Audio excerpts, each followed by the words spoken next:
जय भीम, जय भारत, जय संविधान, जय मंडल, जय जोहार।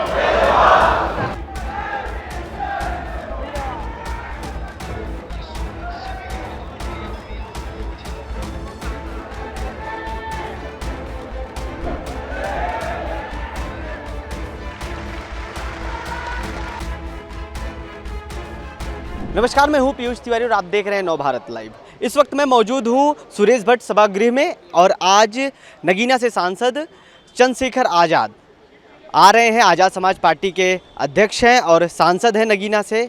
आज 14 अक्टूबर है और आज के ही दिन डॉक्टर भीमराव अंबेडकर जी द्वारा लाखों अनुयायियों को बौद्ध धर्म की दीक्षा दी गई थी और आज इसी को लेकर के 69वां वर्षगांठ मनाने के लिए इस सभागृह में आ रहे हैं सांसद चंद्रशेखर आज़ाद जी। और आप देख सकते हैं कि किस प्रकार से बैनर पोस्टर से इनका आज स्वागत किया जा रहा है। और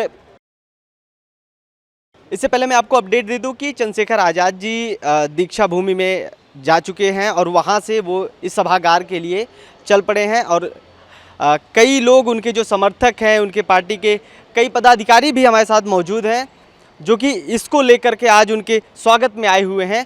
कैसा लग रहा है कि आज नगीना से सांसद और एक प्रकार से कहा जाए कि उत्तर प्रदेश के पहले बसपा थी, अब एक आप सबके मुखिया आप सबके बीच आ रहे हैं। और सबसे अच्छी बात है आज 14 अक्टूबर है, 69वां वर्षगांठ मनाया जा रहा है।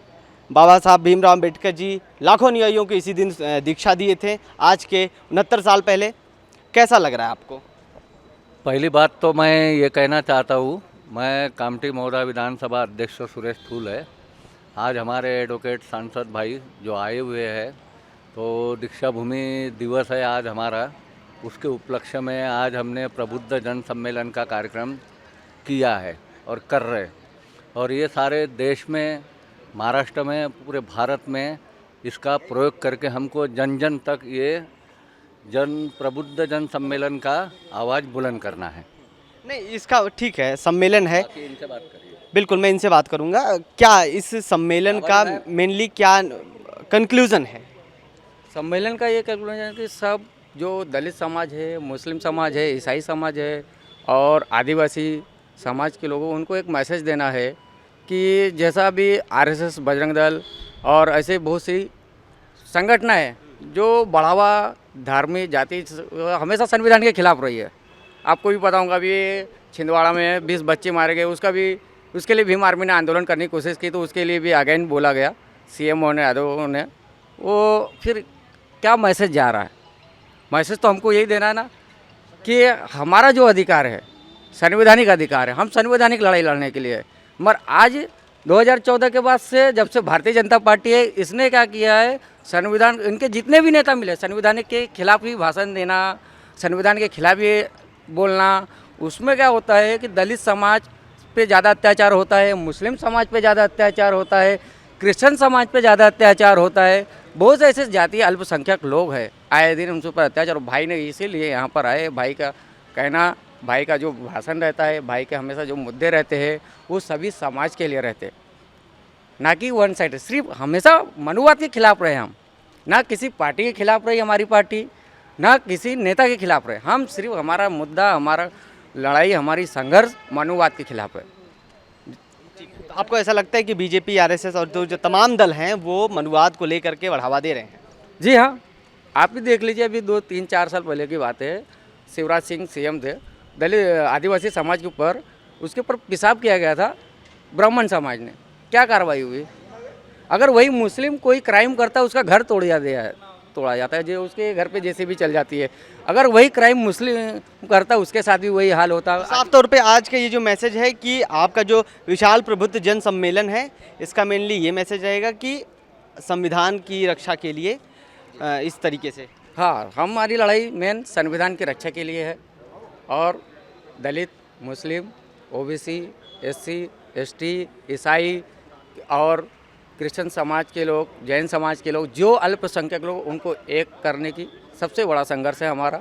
और सबको मैसेज देना चाहते हैं कि आज़ाद समाज पार्टी आज़ाद है, ना कि बौद्ध समाज की पार्टी है, ना दलित समाज की पार्टी। ये सभी धर्मों की पार्टी है। आप आइए, हमारे साथ जुड़िए और अपने लोगों की आवाज़ उठाइए। इस सभा को कवर करने के दौरान हमारे साथ एक जो है आप कह सकते हैं एक व्यक्ति हैं जो कि कुछ सुनाना चाहते हैं, कुछ लिखे हुए हैं। मैं पद्माकर कामले वर्धा से आया हूँ। आज ये अपने यहाँ पे वर्धा नागपुर में जो अपना हॉल है रेशम बाग, यहाँ सुरेश भट्ट हॉल में एक जो प्रोग्राम हुआ है, यानी आज़ाद समाज पार्टी के राष्ट्रीय अध्यक्ष माननीय चंद्रशेखर आज़ाद, इस आज का जो दिन है 14 अक्टूबर 1956 में बाबा साहब आम्बेडकर ने 5 लाख लोगों को दीक्षा दी। इस लुप्त में मैं एक गीत गाना चाहता हूँ। सारे भारत की शान और दुनिया में नाम, सारे भारत की शान और दुनिया में नाम, बुद्ध भीम जैसा ज्ञानी दिखा दीजिए। सारे भारत की शान और दुनिया में नाम, बुद्ध भीम जैसा ज्ञानी दिखा दीजिए। एक शांति कहे, एक क्रांति कहे, एक शांति कहे, एक क्रांति कहे, गुरु चेले वो ऐसे दिखा दीजिए। सारे भारत की शान और दुनिया में नाम, बुद्ध भीम जैसा ज्ञानी दिखा दीजिए। उम्र भर बुद्ध ने चल के धम्म दिया, उम्र भर बुद्ध ने चल के धम्म दिया, जाके चौधार पे भीम ने पानी पिया, जाके चौधार पे भीम ने पानी पिया। छोड़ दे सारी खुशियाँ औरों के लिए, इतने त्यागी हो कोई दिखा दीजिए। सारे भारत की शान और दुनिया में नाम, बुद्ध भीम जैसा ज्ञानी दिखा दीजिए। सर्वांना माझा सप्रम जय भीम। हमारे साथ अभी जिलाध्यक्ष हैं संदीप जी। संदीप जी क्या कहना चाहेंगे, क्या मैसेज देना चाहेंगे लोगों को? सबसे पहले तो मैं आपके नवभारत टाइम्स का नहीं, नव भारत, ओनली नव भारत, हमारा नव भारत नवराष्ट्र है जी। सबसे पहले तो मैं आपके नवभारत चैनल का शुक्रिया अदा करना चाहता हूँ। आज की जो आज़ाद समाज पार्टी ये सुरेश भट्ट सभागृह में प्रबुद्ध जन सम्मेलन के तौर पर आप इनका प्रसारण आपके चैनल के माध्यम से दिखाने वाले हैं। आज आज़ाद समाज पार्टी के राष्ट्रीय अध्यक्ष एडवोकेट आदरणीय चंद्रशेखर आज़ाद भाई, नगीना लोकसभा के सांसद, भीम आर्मी के राष्ट्रीय अध्यक्ष, आज नागपुर के पवित्र दीक्षा भूमि पे 14 अक्टूबर 1956 को बाबा साहब ने जो बौद्ध धर्म की दीक्षा दी थी 5 लाख अनुयायियों को, उस 14 अक्टूबर के ऐतिहासिक दिन को साक्षी मानते हुए आज इस नागपुर में प्रबुद्ध जन सम्मेलन का कार्यक्रम आयोजित किया हुआ है। इस कार्यक्रम में बड़े मात्रा में पूरे महाराष्ट्र से लोग आए हुए हैं और यहाँ से एक चेतना, एक ऊर्जा, एक मैसेज लेके जाएंगे और अपने विधानसभा में, जिला में जो आने वाली निकाय चुनाव होने वाले हैं, जिला परिषद के चुनाव होने वाले, और बड़ी ताकत से अपने क्षेत्र में जाके इस आज़ाद समाज पार्टी जो बहुजन महापुरुषों के आंदोलन का कारवा अपने क्षेत्र में बढ़ाने का काम करेंगे। सवाल ये है कि आपको लग रहा है कि आज़ाद समाज पार्टी जिस रूप से यूपी में काम कर रही है, क्या उसी रूप से पूरे देश भर में काम हो रहा है? जी बिल्कुल सही है। जिस हिसाब से आज का जो प्रबुद्ध सम्मेलन रखा हुआ है, आज आज़ाद समाज पार्टी के माध्यम से ये मैसेज ही हम इस महाराष्ट्र प्रदेश के अंदर जितनी मनुवादी ताकतें हैं उनको जागरूक करने का, चेतावनी देने का इस माध्यम से इशारा होगा। क्या लग रहा है कि जिस प्रकार से अभी यूपी में बहुजन समाज पार्टी का एक एक्टिव होना, सपा और कई ऐसे दल हैं जिन पे भारी पड़ जाना है, क्योंकि पीडीए की राजनीति जहां एक प्रकार से अखिलेश यादव जी कर रहे थे, उनका मायावती जी का एक बार एक्टिव हुए, उनके पीडीए को उध्वस्त कर दी, और अब अगर देखा जाए तो आज़ाद समाज पार्टी और बहुजन समाज पार्टी दोनों साथ में है कि अपोजिशन में है? क्योंकि देखिए जो ये लोग प्रतिनिधित्व करते हैं वो एक ही समाज का करते हैं, जहाँ तक मैं समझ पा रहा हूँ। तो आप क्या कहना चाहेंगे इस पर? मेरा ये वैयक्तिक मानना है, जो आज़ाद समाज पार्टी जो है इसकी जो विचारधारा है ये समता, न्याय, स्वतंत्र और परम पूज्य भगवान गौतम बुद्ध, डॉक्टर बाबा साहेब आम्बेडकर और महापुरुष, इनके आइडियोलॉजी पर है। तो मेरा ये मानना है कि जैसा बीएसपी हो गया या फिर ये आज़ाद समाज पार्टी होगा, ये अपना अपना अस्तित्व है।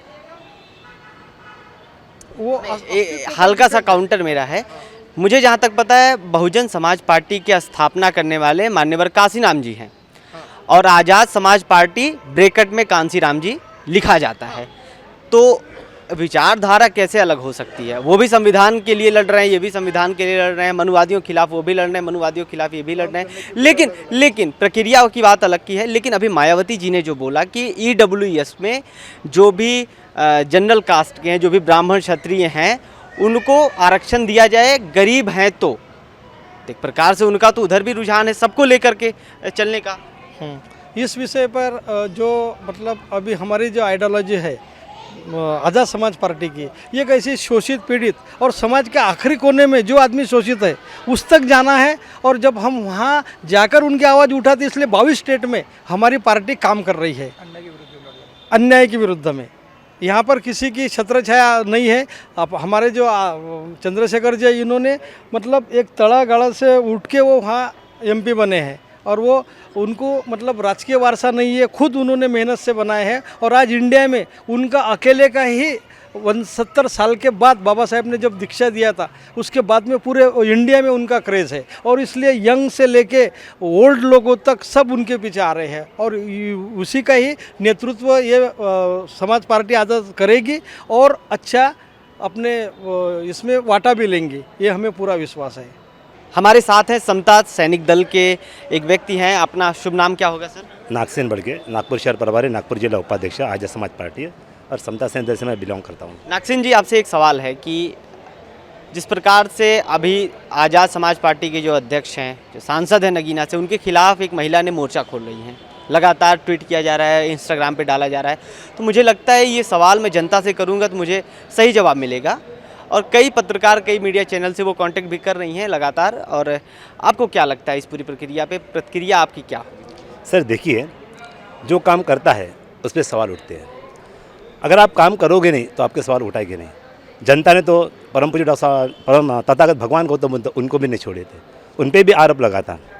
वो जिन्होंने आरोप लगाए थे वो पीरियड में उनका नाम पता नहीं, लेकिन जब उन्होंने आरोप लगाए थे कि तथागत भगवान गौतम बुद्ध ये व्यभिचारी है और उनके पेट में शायद वो जो लेडीज़ थी उनका नाम मुझे चिंचावत, तो वो अपने पेट में कुछ कपड़े वगैरह लपेट के लिए आई थी और वो जब तथागत भगवान गौतम बुद्ध प्रवचन दे रहे थे तो वहाँ पे आए और उन्होंने बताया कि नहीं, इन्होंने मेरे साथ व्यभिचार किया है। और उसी वक्त ऐसा कुछ चमत्कार हुआ कि बहुत ज़ोर से क्या बोलते उसको हिंदी में क्या बोलेंगे,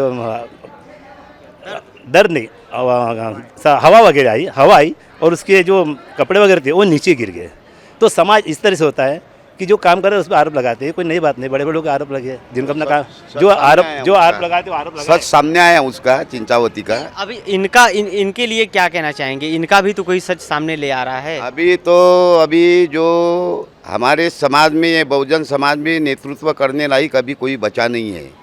अभी तो चंद्रशेखर जी आज़ाद यही एक युवा नेता है कि जो समाज का परिवर्तन ला सकते हैं और इसलिए बहुत सारे नहीं, इनको बदनाम भी किया जा रहा है। अरे बदनाम तो होंगे ना, अभी सब यानी जो विरोध करने वाले जो लोग हैं वो तो अच्छे आदमी का तो विरोध होगा ही। नहीं, रोहिणी घावरी जी तो आपके ही समाज की हैं सर। आरोप लगते रहेंगे, आरोप लगते रहेंगे, उसमें क्या है सर, आपको पता है आरोप सर, जनता के बीच में उनकी कोई छवि पे कोई प्रभाव नहीं पड़ा है, मैं ये जानना मेनली चाहता हूँ। नहीं, बिल्कुल छवि पे कोई प्रभाव नहीं पड़ा। अगर छवि पे प्रभाव पड़ा होता तो आप हाल के अंदर जाइए, जितनी वहाँ पे चेयर है 2-2.5 हज़ार पूरी तरह से भरी हुई है और भी लोग आना जाना चालू है।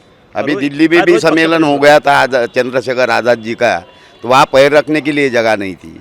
अभी भी बहुत सारे लोग यहाँ पर आए हैं महाराष्ट्र के अंदर से और यहाँ पर भी बहुत बड़ा माहौल होगा और वो युवा नेतृत्व है। अब सब युवा चंद्रशेखर आज़ाद जी आज़ाद पार्टी के साथ जुड़े हुए हैं सभी। और सर जो ताई ने जो आरोप लगाया है तो उसकी जांच गवर्नमेंट करेगी सर, पुलिस करेगी, नहीं क्या? जो FIR नहीं दर्ज कर रही है पुलिस। सर ये कमजोर पुलिस की है सर, आप उनसे पूछिए। ये कमजोरी पुलिस की है जो क्यों नहीं FIR कर रहे हैं? उनका काम है पुलिस का। अगर वो आरोप लगा रहे हैं तो पुलिस ने FIR करना चाहिए, जांच करना चाहिए, हम तो ये कहेंगे सर, है ना। अफसोस, सदा अफसोस कि हम नारे लगाने में रहे। अफसोस, सदा अफसोस कि हम बड़ी बड़ी बातों में चले गए। हमने खुद के कैरेक्टर को नहीं समझा, हमने महापुरुषों के मिशन और मूवमेंट को नहीं समझा। अगर मेरी एक बात को याद रखना, मैं तुम्हें तारीख भारत में ले जाना चाहता हूँ, गौर से सुनना। चलने वाले रुक जाओ, मैं तुम्हें तुम्हारी गर्ज की बात करने आया हूँ। मैं बेटा हूँ तुम्हारा, तुमसे इत्तेहाद की भीख मांगने आया हूँ। सुन लो और मेरी बात को समझ लो। आज से कई साल पहले हम पीछे चलते हैं दौरे माजी के अंदर, जब इस देश की संविधान सभा के लिए लोगों को नियुक्त किया जा रहा था, उस वक्त ये मनुवादी लोग, कौन से, जो नागपुर में बैठे ना, वो नहीं, जो छुप के काम करते, जो है तो अम्बेडकरवादी होने का नाटक करते लेकिन पीछे से इनके दिल में मनोवाद है। इन लोगों ने मेरे कायद बी.आर. अम्बेडकर साहब को हराने की लाख कोशिश की। उस वक्त हम बंगाल के मुसलमान थे, हमने आवाज दी कि बाबा साहब आइए, अपने खाने पे बिठा के संविधान सभा भेजेंगे हम लोग।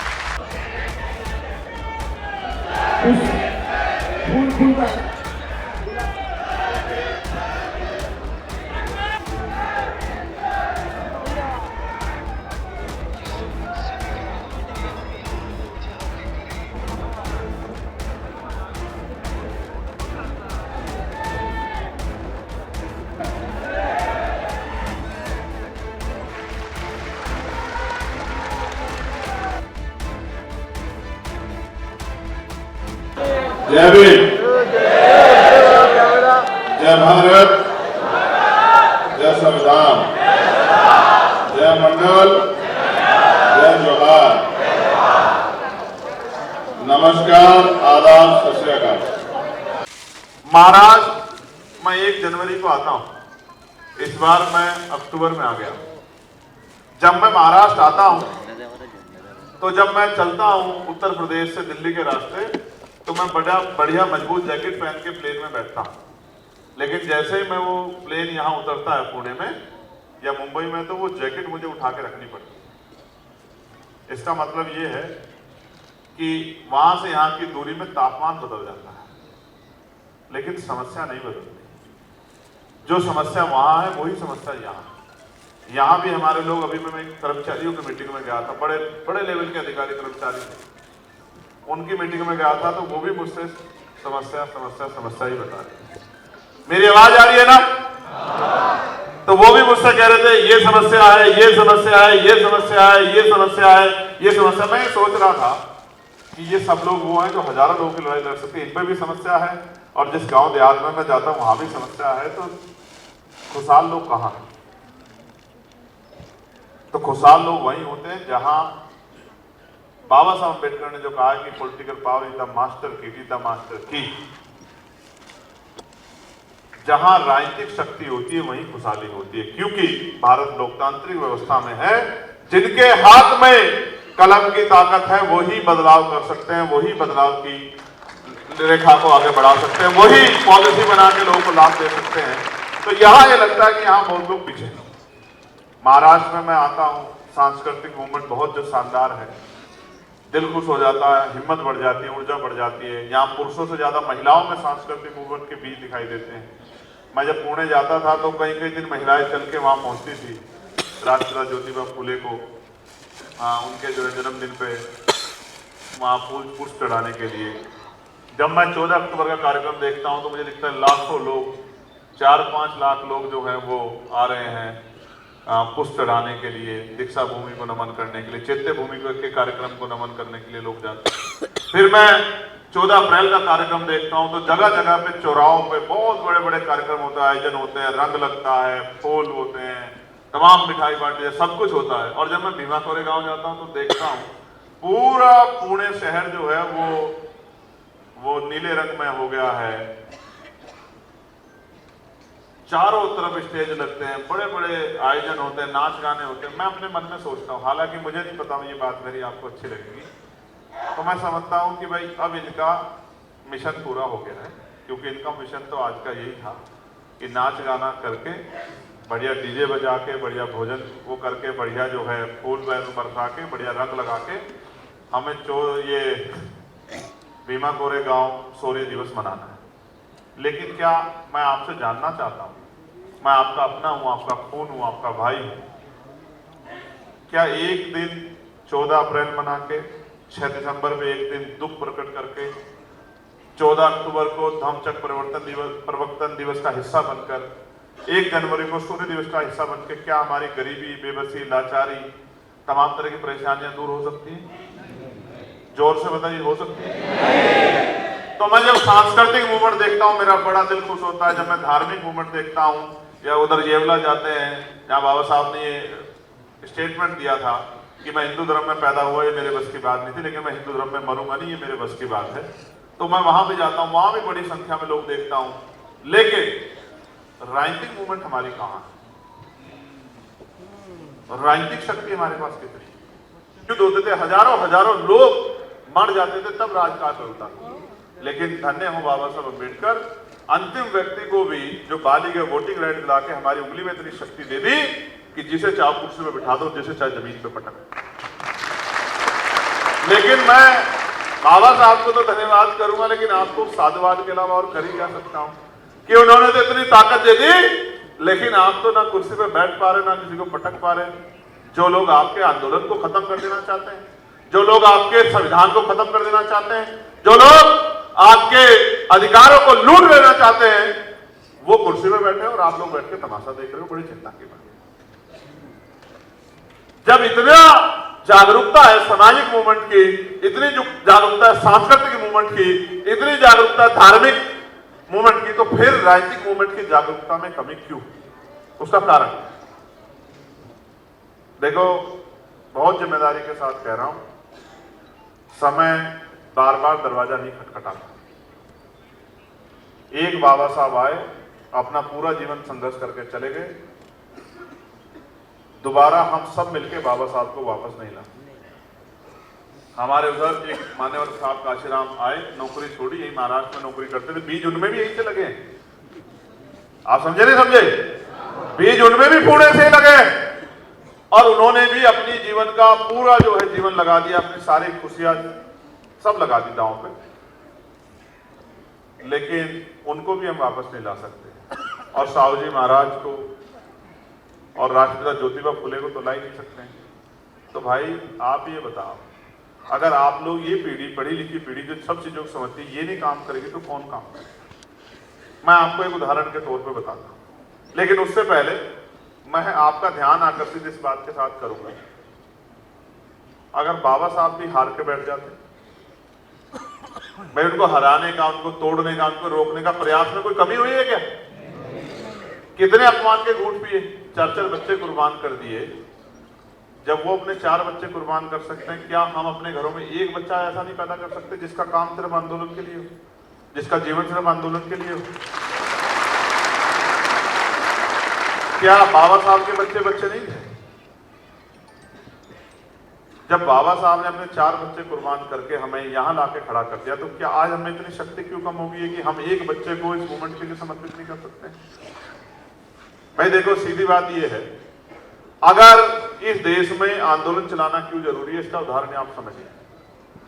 आंदोलन चलाया बाबा साहब अम्बेडकर ने तो अधिकार मिले, आंदोलन चलाया फूले साहब ने तो अधिकार मिले, आंदोलन चलाया साहू जी महाराज ने तो अधिकार मिले, आंदोलन चलाया काशीराम साहब ने तो अधिकार मिले।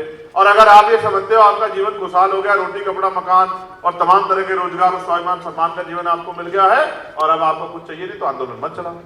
अधिकारों को कुचलने के लिए भी यहीं से एक मजबूत आंदोलन चल रहा है, जो राजनीतिक शक्ति हासिल कर बैठा, वो आंदोलन भी यहीं से चल रहा है जो आपके अधिकारों को छीनने का काम कर रहा है। आप ये समझिए, बहुत मजबूत स्पीड से एक हवा इधर से चल रही है और बीच में आप हैं। अगर आप उस हवा को रोकने के लिए अपने लिए इंतजाम नहीं करोगे तो ये हवा क्या करेगी? ले जाएगी ना उड़ा के। अगर अपने लिए रोकथाम नहीं करोगे तो आंदोलन क्या काम करता है? आंदोलन रोकथाम का काम करता है, आंदोलन शक्ति का काम करता है, आंदोलन आपका संरक्षण करता है, आंदोलन आपका सुरक्षा कवच बनता है। इसी आंदोलन की देन है कि 2024 के चुनाव के बाद देश के प्रधानमंत्री जी को संविधान के आगे माथा पार्लियामेंट में टेकना पड़ा और संविधान को उसकी जय जयकार करनी पड़ी। आंदोलन की देन। वरना आप जानते हैं कि रोज यहाँ किसी ना किसी धार्मिक मंच पर इस संविधान को खत्म करने की, आरक्षण रूपी जो हथियार आपको मिला उसको खत्म करने की रोज बड़े बड़े कस्में संकल्प खाए जाते हैं। कौन है ये लोग? किस विचार के लोग हैं? किस दल के लोग हैं? कहां से संचालित होते हैं? कौन इनको फंड करता है? कौन इनको संरक्षण देता है? कौन मुसीबत आने में इनकी ताकत बनता है? आप और मैं सब जानते हैं कि इनको सारी ताकत नागपुर से मिलती है, भारतीय जनता पार्टी से मिलती है, आरएसएस से मिलती है, इनके जितने संगठन को सारी शक्ति इनसे मिलती है। आप ये महसूस करके देखो, वो सत्ता में है फिर काम कर रहे हैं और हम कहीं भी नहीं है, फिर भी हम ये सोच रहे हैं कि कोई मसीहा आके हमारी जिंदगी बदल दे। भाई मैं सोचता हूं बाबा साहब अम्बेडकर आपको धम्म के जरिए सब कुछ कह के गए, पुनर्जन्म नहीं होगा, कोई मसीहा नहीं होगा, कोई इष्ट आके आपकी रक्षा नहीं करेगा, आपको अपनी रक्षा स्वयं करनी है। फिर आपको क्या हो गया? जितना बड़ा समूह यहां बैठा, मैं गारंटी से चैलेंज से कहता हूं, अगर वो मेरी बात के साथ पहरे के साथ खड़ा हो जाए तो इस महाराष्ट्र में भी बाबा साहब अम्बेडकर के सपने को हम लोग मंजिल तक पहुंचा सकते हैं। मेरी बात को आप याद रखें। मैं तो और सबसे बड़ा काम ये करेंगे कि बदलाव कैसे होता है, जब उससे नेताओं का, देश में नेताओं की बड़ी इज्जत है, अधिकारियों की बड़ी इज्जत है। जब अधिकारियों का, पॉलिसी बनाने वालों का और पॉलिसी लागू कराने वालों का हित जुड़ जाता है ना, उस जगह को देखना, आप सरकारी गेस्ट हाउस जाके देखना, आप सचिवालय को जाके देखना, आप विधानसभा को देखना, जब उनके हित कहीं जुड़ जाते हैं तो वहां आप देखना वहां का माहौल क्या होता है। इसलिए आपको कह रहा हूं कि एजुकेशन पॉलिसी शानदार बनेगी कि जहां जिस स्कूल में, सरकारी स्कूल में किसान का बच्चा, मजदूर का बच्चा पढ़ेगा, उसी सरकारी स्कूल में डीएम का, एसएसपी का, सांसद का, विधायक का, मंत्री का बच्चा पढ़ेगा। आप देखना ऐसी शानदार एजुकेशन होगी। मैं नहीं कहता कि 2000 रुपए देंगे, 4000। मैं एक ही बात कहता हूं, वर्ल्ड लेवल की एजुकेशन पॉलिसी बनाएंगे कि 2000 रुपए मिला ना मिले, लेकिन पढ़ लिख के आपका बच्चा 50,000 रुपए कमा के अपने आंखों के आंसू पूछने का काम करेगा, आपको मुख्य धारा में लाने का काम करेगा। ऐसी हेल्थ पॉलिसी बनाएंगे। मेरे पिता ने मेरे हाथों में दम तोड़ा था, मेरे आज भी याद है, 11 जनवरी 2013 को। मेरे जेब में पैसे नहीं थे, कोई नेता मेरा जानने वाला नहीं था, मैं अपने पिता को नहीं बचा पाया। मैंने उस दिन प्रण लिया था, उस दिन संकल्प कर लिया था कि इतनी ताकत बनानी है कि किसी के पिता की, किसी के भाई की, किसी की बहन, किसी पत्नी के बच्चों की जान पैसे कमी के कारण ना जाए। ऐसी हेल्थ पॉलिसी बनानी। इसलिए हेल्थ पॉलिसी तभी मजबूत होगी जब उसी हॉस्पिटल में डीएम का, एसएसपी का इलाज होगा, उसी हॉस्पिटल जहां मंत्री, विधायक, सांसद का और मुख्यमंत्री का इलाज होगा, जहां किसान और गरीबों के बच्चों का इलाज होता है। आप देखना क्या शानदार पॉलिसी बनती है आपको। क्योंकि जब मंत्री जी का इलाज वहां होगा, जिलाधिकारी का इलाज वहां होगा, एसएसपी का इलाज वहां होगा, तो फिर वहां डॉक्टर भी होगा, दवाई भी वहीं से मिलेगी, टेस्ट भी सारे वहीं होंगे, सुविधाएं भी होंगी, साफ सफाई भी होगी और किसी तरह की परेशानी का सामना नहीं करना पड़ेगा। आज कानून व्यवस्था क्या है? आज कानून व्यवस्था ये है कि आप कितना बड़ा अपराध कर दो, आप खुलेआम घूमोगे और गरीब आदमी निर्दोष होते जेल चला जाएगा, क्योंकि सत्ता में जो लोग बैठे हैं वो जिसको चाहे फंसा दे। तो कानून व्यवस्था इतनी शानदार करनी है, जैसे पेरियार साहब कहते थे कि महिला लागू करेंगे कि किसी गुंडे की हिम्मत नहीं होगी किसी गरीब की जमीन और उसकी बेटी या उसके परिवार सम्मान कर मांग उठा के देख ले। ये लागू करेंगे, ये संकल्प हमने अपने दिल में किया। और सपने देखना सीखो, सपने नहीं देखोगे तो पूरे कैसे करोगे। मैं नौजवानों से कहूंगा, जो पढ़ रहे हैं वो शानदार पढ़ाई करें, और इसलिए पढ़ाई ना करें कि नौकरी करनी है, इसलिए पढ़ाई करें कि ज्ञान हासिल करना है, और नौकरी भी करनी है तो क्लास 1 की करनी है। सपने के साथ पढ़ाई करें, और जिस दिन आप इस सपने के साथ पढ़ाई करोगे तो छोटे छोटे सपने आपके अपने आप पूरे हो जाएंगे। सपना देखो, उनको पूरा करने के लिए मेहनत करो। इसलिए मैं जो नौजवान राजनीति में आगे जो काम कर रहे हैं उनसे कहूंगा, अपने अंदर क्षमता पैदा करो, ज्ञान हासिल करो, किताब काम करेंगे, उनके आंसू पूछने का काम करेंगे, उनकी आवाज बनने का काम करेंगे, उनके सपना पूरा कराने में मदद कराएंगे। हम औरों की तरह उनका हाथ नहीं छोड़ेंगे, उनसे नाता नहीं तोड़ेंगे, उनको कमजोर नहीं होने देंगे।